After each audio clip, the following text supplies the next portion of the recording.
Ladies and gentlemen, boys and girls, children of all ages, welcome to Sox On Tap. Tony, my first reaction is just, fuck yes, let's go.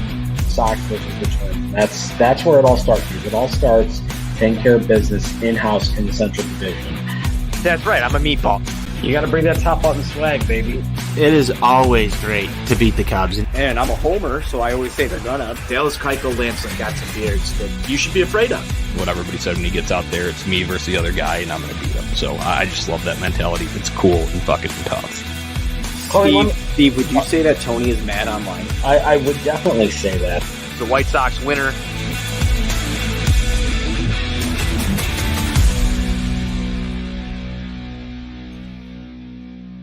Hello, White Sox fans. It's Tony Marchese, and tonight I am joined by NWI Steve to talk about whatever the hell that was.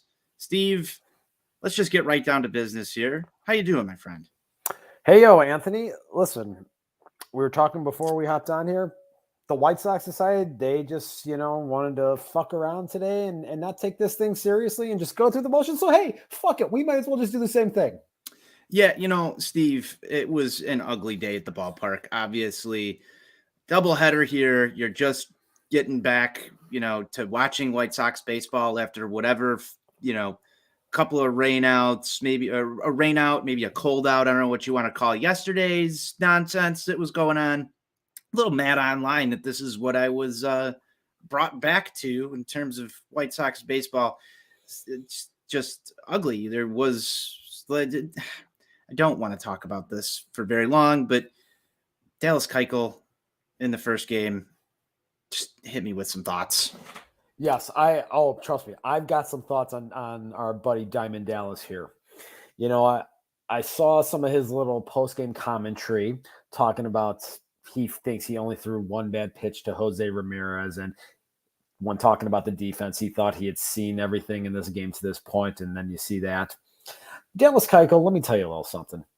Shut the fuck up. Shut the fuck up.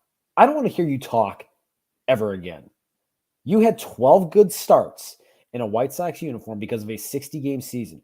And the one start you were really needed, you went out there and you laid a fucking egg. And you want to go out there and you want to try to be Mr. Big Boy 10-year veteran, thinking that you can talk all this big game and everything because you were on a team that fucking cheated to win a World Series. Shut the fuck up. I don't want to hear you ever again. I didn't really like the comments that came out of his mouth either, Steve. You seem a little mad online right now, and that's okay. This was embarrassing on so many levels. And I'm not even going to break down the rest of this game. I just thought that, the comments here were interesting. You see, if you get the chance, go check out Daryl Van Schoen's tweet about, what Steve is referencing here. Just not good. Can't even get through 2 innings. And that's not what the White Sox did. One thing I will say, Steve, about these 2 ball games that kind of comes to mind right now is the fact that this is kind of what you expect when the offense goes cold and your pitching staff really consists of Dylan Cease and Michael Kopech and a bunch of guys who are fill-in roles at this very moment. Can Johnny Cueto get here fast enough? Lucas Giolito's supposed to be coming back on Sunday. Man, these were tough to swallow, but right now, not great stuff coming out of the White Sox starting rotation, and the bats look cold.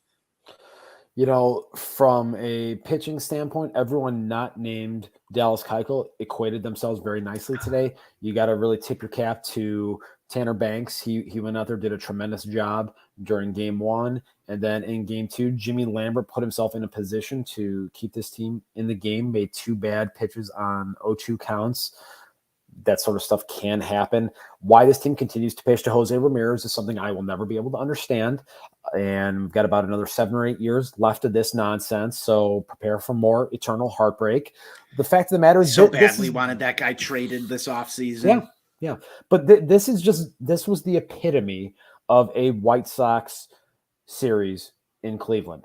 Aside from those 2 lucky games I got to see last September, this is very much a White Sox performance in Cleveland over the course of the last 10, 12 years. It absolutely is. And Steve, game one, not great. Obviously, there were a few things that happened throughout this one. You caught Timmy flipping off a fan. We can laugh at this. We can, eventually hope and pray there's not a suspension. There probably will be. So that's great. That's other, good White Sox news. Eloy Jimenez, some injury news there to discuss. He did foul a pitch off of his foot a couple games ago, and apparently then twisted his ankle and is on the shelf again. And then some other injury news. Josh Harrison looks to have injured his shoulder on a ridiculous catch that he made out there playing third base today, narrowly avoiding Andrew Vaughn. I believe that was in game 2 that this took place. It was just a tiring day of trying to watch this team play baseball, if I'm being honest. But here we go again. There are more injuries, more bad things happening. Granted, he made the catch, but thoughts on, potentially missing Eloy Jimenez and Harrison from this lineup for a little bit going forward here? Well, my thoughts are this, for whatever the reason, just don't seem to be able to get the full complement of this roster assembled right now. Eloy, just kind of these little nagging things have a tendency to pop up from time to time throughout the course of a season with him. And who knows how long he's going to be out for at this juncture.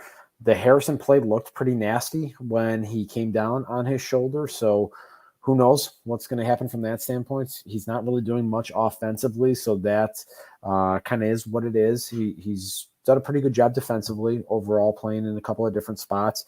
But right now, this team has really looked lifeless offensively since that performance against Robbie Ray last Wednesday. And it's kind of interesting. I was lamenting about the lack of an overall offensive approach since that game on Wednesday against Robbie Ray. And I had a very astute follower of mine make a comment that they had a sound strategy against Robbie Ray of attacking him early on in counts. And ever since then, it appears that they have just tried to take that approach and not deviate from it and not take into account the opposition that they're facing. Yeah, Tristan McKenzie out there was begging them to take pitches with more consistency. They had a couple of spots where they put themselves in position to potentially score some runs, but then this lack of overall patience that this team has right now just reared its ugly head again. Yeah, and let's talk about that for a second, Steve. The approach, the offensive approach, is something that I've kind of been watching myself here develop, and I kind of felt that you were in line for a couple of stinkers here. I was hoping that this wasn't going to be the case, but you started to see this offense trend down after the game that you just brought up, the Robbie Ray start. One thing that we've watched this White Sox offense do very well against a certain type of pitcher is to drive the pitch count high early in the ball game, taking a lot of pitches, working counts. Taking that approach has led to some very successful days for the White Sox offense. It's not happening right now, and you can absolutely tell. It happened last year too. When this offense goes into these stretches right now, they seem to try to push early in counts, and they put themselves in some deep holes. And it just seems almost contagious through the entire lineup. And that's when everything starts to break down. Now, against a great pitcher like Robbie Ray, you're going to have to attack early. Do the White Sox hitters have some sort of issue day-to-day scouting reports? Where is it? What causes this problem? Because I've seen it multiple times over the last 2 years. I think the biggest issue from my perspective is they have so many of the same profile hitter up and down the lineup. They have a lot of guys that are just overly aggressive early in counts and don't either have confidence or just simply don't believe in taking strikes and working counts. Tim Anderson is a guy that is a very free swinger at the top of the lineup. And I'm not sitting here advocating for Tim Anderson to try to turn into Ricky Henderson, but Tim is a guy, he's most effective when he is what I like to refer to as selectively aggressive. offensively, getting himself into 2-0-3-1 counts so that he can get fastballs to try to drive. And they just have so many guys like that. The only guys in this lineup really with any level of consistency that are willing to work counts and take strikes are two guys that are very unpopular within the fan base, Yasmani Grandal and Yohan Moncada. A lot of the rest of the guys just simply are overly aggressive. They see a ball that doesn't bounce and they want to swing. I've watched so many swings and misses at sliders in the dirt outside that, if I had $1 for every single one of those, Steve, we wouldn't even be doing this show. I might be on an island somewhere having a great time. You're not? I'm not on an island right now. I wish I was. Steve, let's talk about the lineup in game 2. This was a hot topic amongst White Sox fans on the twitter.com. It was a hot topic in the post-game show with Chuck Garfien. It was a hot topic in my household. I'm sure it was a hot topic in yours as well. And on everybody's cell phones across White Sox fandom when the second game lineup was delivered. That didn't feature the likes of Jose Abreu, Tim Anderson, Luis Robert, Jake Berger was even benched. I'll go to you for your reaction to this first. There was some discussion in our Sox on Tap chat today about what that could have been. But I'll go to you for your comments first, and then I'll deliver mine. What it appears to me, given how lackluster this team came out and how flat they were from the very first inning of game 1, it almost seemed like TLR was trying to be the bad parent today in game 2, particularly, and saying, okay, you guys want to just come out here, fuck around, go through the motions, get your fucking dicks handed to you by this, team that you have a lot more talent than? Okay, fine. Sit your fucking asses down here on the bench and just watch. And you know what? If we somehow get lucky and win this game, whatever. But to me, it just seemed as though he was trying to prove a point today because, again, up and down that lineup collectively in game 1, it seemed like they were just going through the fucking motions from the very first pitch. Steve, I agree with you. And I think that that's exactly what happened here. You see in the 9th inning, I try and read some of this body language of what's going on whenever we pan to the dugout. And you see Jose Abreu's got a bat, and he's swinging it around in the dugout. Luis Roberts behind him doing the same thing. You got to think these guys are itching to get in a 1-run ball game in the 9th and have a chance to bat. And La Russa sticks with, Gavin Sheets, who came up after Gavin. I believe it was Andrew Vaughn. And then, McGuire comes up after that.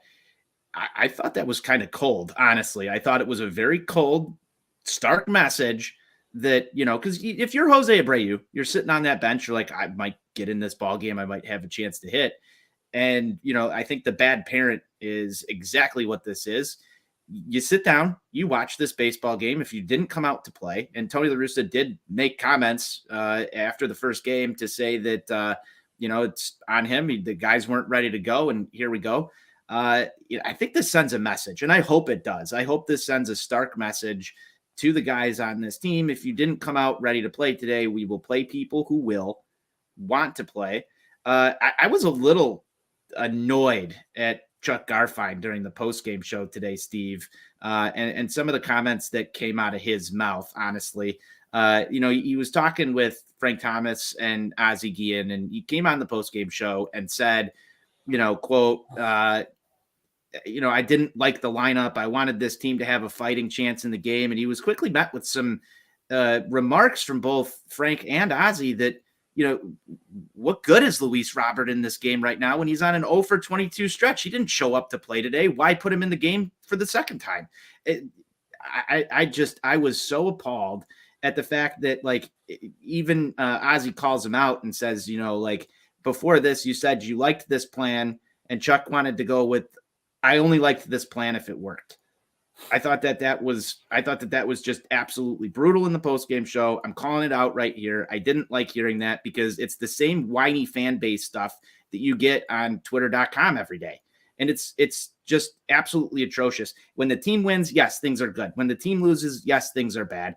If La Russa was trying to use game 2 to send a message, I don't want to hear, the first words on the post game. Well, I didn't like that plan because it didn't work out the way I wanted it to. But on the pregame show, I'm going to say that I like the sending of the message. I don't like the wishy-washiness. Another thing I will give Ozzie Guillen some credit for calling out Steve Stone on the atrocious send. Okay, I got some thoughts on that from Joe earlier. This one blew up in our chat as well. That was your ball game right there. And you know what? To a certain extent, Steve, lineup A in game 1 didn't show up today. I was actually kind of happy with what I saw out of lineup B. There were a couple of things, but I thought they had a chance to win this ball game. An atrocious send. I get the being aggressive. I'll let you have your comments on this. I liked Ozzie Guillen calling it out and saying fans at home are smart enough to know that was bad. And the guys on the bench know that was bad. And you know what? Guess what? If you have maybe a different lineup in there and that sends different, who knows? Might win that ball game. I hope it's frustrating for every single one of the White Sox players who had to sit on the bench in game 2 and watch that atrocity. Hopefully it sends the message, and hopefully the message is received, because the beatings will continue until the morale improves. So as it relates to the send by Super Joe McEwing, that inning in that particular sequence there, Tristan McKenzie could not throw a strike to save his life. And then you finally break through. You finally get a base hit from Danny Mendick right there. So you get to within 2-1. And that send of angle, and hearing Benetti and Stone talk about this and say that it was a good send. It might have been a good send on some planets. This just fucking ain't one of them. Because, my God, it was not a good fucking send. It was fucking dog shit. Okay? So I don't want to hear this bullshit about, nobody in the lineup is doing anything. You could have had second and third, the tying run at third base with nobody out. I don't care if Josh Harrison is struggling. I don't care who else is following them if they are struggling. Because if you are in that situation and Francona has to go to the bullpen and he goes to Anthony Ghost right there, you're bringing in a guy with a tying run at third base, go ahead and run at second base with nobody out. It changes the mindset of how you as a pitcher have to attack the hitters in that following sequence. We hear all the time Stone talk about, if you have a guy on third base as a catcher, you have to be prepared and you have to be mindful of that breaking ball in the dirt. You negate that option by taking that fucking runner off of third base. Excellent points here, Steve. Absolutely excellent points. And I was thinking some of the same stuff here as this is going on. Runners on base are important. Big news if true. Yeah, big news if true. Runners on base are important. You see, even a runner on first base. I've seen so many times where a guy like Tim Anderson gets on base, or a guy like Luis Robert gets on base. Go back a couple of years. I'm going to drop Scott Podsednik on this show and hope that Ken Woe's not listening. One of the best things is having a fast runner. Fuck you, Ken. Yeah. One of the best things is having a fast runner on base. It's going to disturb the rhythm of a pitcher. Like, that's just like, and making outs on the base paths. I get it. I love aggressive baseball. I love trying to make plays happen. I get that. I want the White Sox to remain aggressive, but you brought up a word earlier, selectively aggressive. You have to be selectively aggressive. You cannot just, and I've seen this a couple times already this season, where we've run ourselves into some outs at home plate.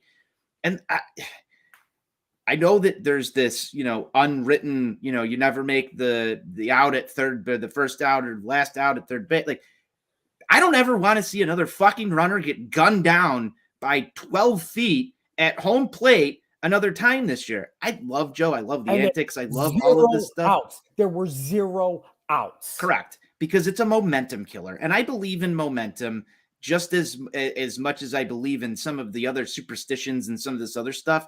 It is an absolute rally killer. I don't care if you scored a run on the play. The fans are still cheering at the home ballpark when somebody on defense makes a play at home plate and tags a runner out, even if somebody scored right ahead of them. It's important not to make outs at home plate. That's got to get fixed some way, somehow this season. I cannot stand watching guys get gunned down at home plate. It's such a momentum killer, Steve, and I hate watching it. It makes my eyes bleed. Yeah, it was complete and utter bullshit. And it changes the complexion of the entire inning because you are now in a position, if you have that runner on third base with nobody out, you have a plethora of different ways you can get that tying run in. Because again, okay, if you want to bring in Anthony Ghost, it changes the way that he has to go after Josh Harrison and the subsequent hitters that would follow him, because you're now in a position where a wild pitch or a pass ball could tie the game. Maybe your pitch selection and your sequencing is different, and Harrison is able to elevate and hit a sacrifice fly, and now you got a tie game that way. You have numerous different ways. Or if Francona decides, hey, I'm going to play the infield in, and he hits a fucking ground ball that, because of the drawn in infield, gets through, and now all of a sudden you could get 2 runs. Hey, I hate being hypothetical. I hate being hypothetical here, Steve. But oh my God, you got runners on second and third with nobody out. Maybe you try a bunt with a struggling Harrison up next. Maybe that ties the ball game. Who the hell knows? But here we go with all of the different scenarios that could have happened when you've got multiple runners in scoring position. It's frustrating to watch. It's frustrating to watch. But guess what, Steve? We're going to flush this one. Do you have any other comments on this that you need to get out? No, Neither do I. I'm done with it. Neither do I. Dylan Cease is on the mound tomorrow. This is the first series loss of the 2022 season. Unfortunately, it comes at the hand of a divisional opponent. I have no more words, no more thoughts to give about the atrocities that happened today. It's a quick turnaround tomorrow. Dylan Cease on the mound. We got what, a noon game? Mm-hmm. So they don't have much time it's a nooner before they're back trying to beat the Cleveland Guardians. Steve, pick the click for tomorrow. Pick to click for tomorrow. The Cleveland Indians scoreboard operator. Cleveland Indians scoreboard operator. We're going to try out a little superstition. We tried this last year during some bad stretches of White Sox baseball. I'm going to go with Super Joe. I'm going to go with Joe. I think you think it's going to be a redemption story? I think it's going to be a redemption story. I think he's going to make a good send. We're not taking any players on the field. You don't show up to play baseball, you don't get picked to click tomorrow. That's the motto around here. Going with Joe, you're going with the scoreboard operator. We'll see what the guys take. Be sure you're following Sox on Tap on Twitter to see our picks to click. It's going to be an interesting one for tomorrow because this is the worst stretch of White Sox baseball we've seen. Steve, it's always a pleasure to come on here and get mad online at bad White Sox baseball. It's a lot more fun to talk winning White Sox baseball. Sox on Tap will be back tomorrow with another post-game show. Steve will close us down how we always do. White Sox forever. White Sox for life.